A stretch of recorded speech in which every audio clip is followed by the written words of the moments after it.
Hi, my name is Kai. I'm going to be talking about my ToK school year for 2011-2012 with Ms Burvall. Um, and going over the main four things we went over and what I thought about them and how they affected me and changed my ways of thinking within ToK and other classes. So, I'm going to start off with the first part, which looked at um, why we know what we know, which is kind of the whole thing of ToK. That's what I went into ToK thinking it basically all was going to be about. Um, so one thing that I looked at that was in another class that also looked at this kind of way was the Innocence Project in psychology class.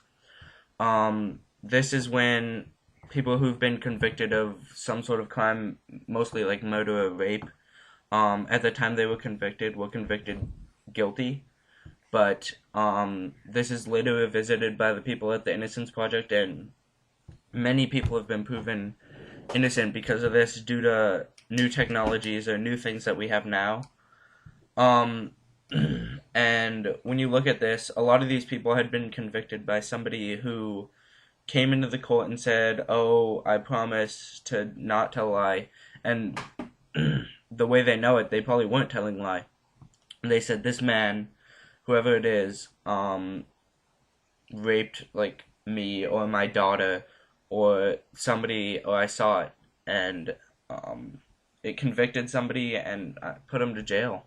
And luckily, some people have gotten out of jail already, and they're still working hard to do that. So it makes me think about, well, just because I see this cup right here, how do I know that it like, how do I know that it's, I don't know, like how do I know it's there?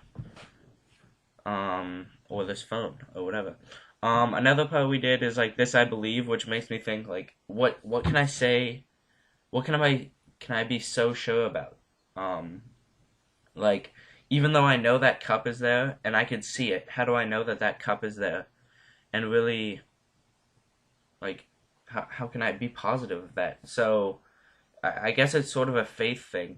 I mean not religious faith, but like faith and like it really is there. And how do I know? How do I know everybody else around me isn't there just as a figment of my imagination? I believe that's called like solipsism or something, where it's just me and nobody else is here, and it's just all my imagination. Or it's like so for sense perception, I looked at well, we were in class. We talked about well, we had written down what we tasted.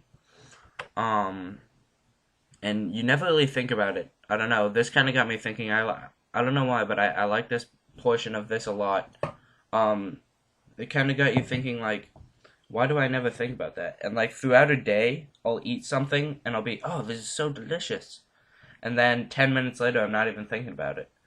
Um, we also looked at a writing by Hilary Lawson about a man who had something called visual agnosia, I believe it's called.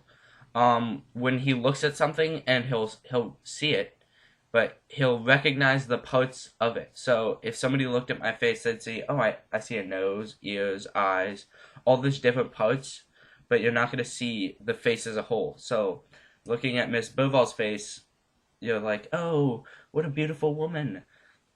And then but this guy would be, oh, what a beautiful nose, what a beautiful ears, or whatever.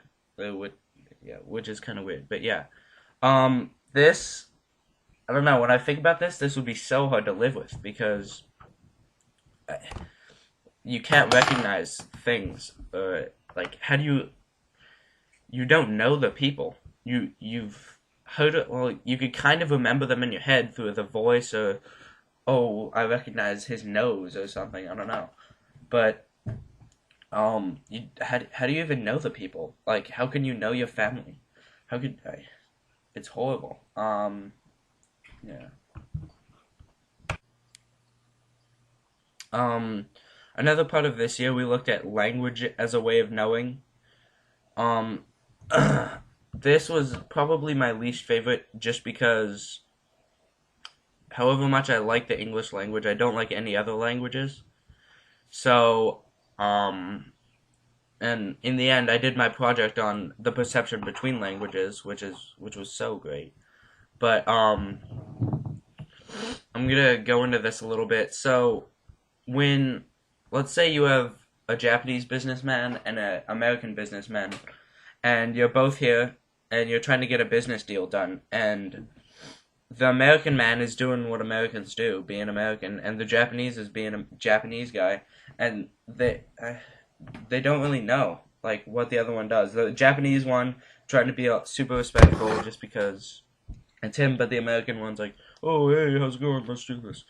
And that could be extremely disrespectful to a Japanese man, which would kind of ruin it. So, I mean, I saw this, yeah, like I said in my presentation, I saw this in a TV show, How I Met Your Mother. I was super sick one day and I just watched it, and I saw this part and it totally made me think about it, like out of the blue. I never would have thought that happened, but like I started thinking about it, like that's so true. It can totally affect this, and how else can it affect like the like just people? And then in English class, we recently read a book called Kitchen by Banana Yoshimoto, where she's Japanese and she's writing about her life, and I'm pretty sure it's a translated work.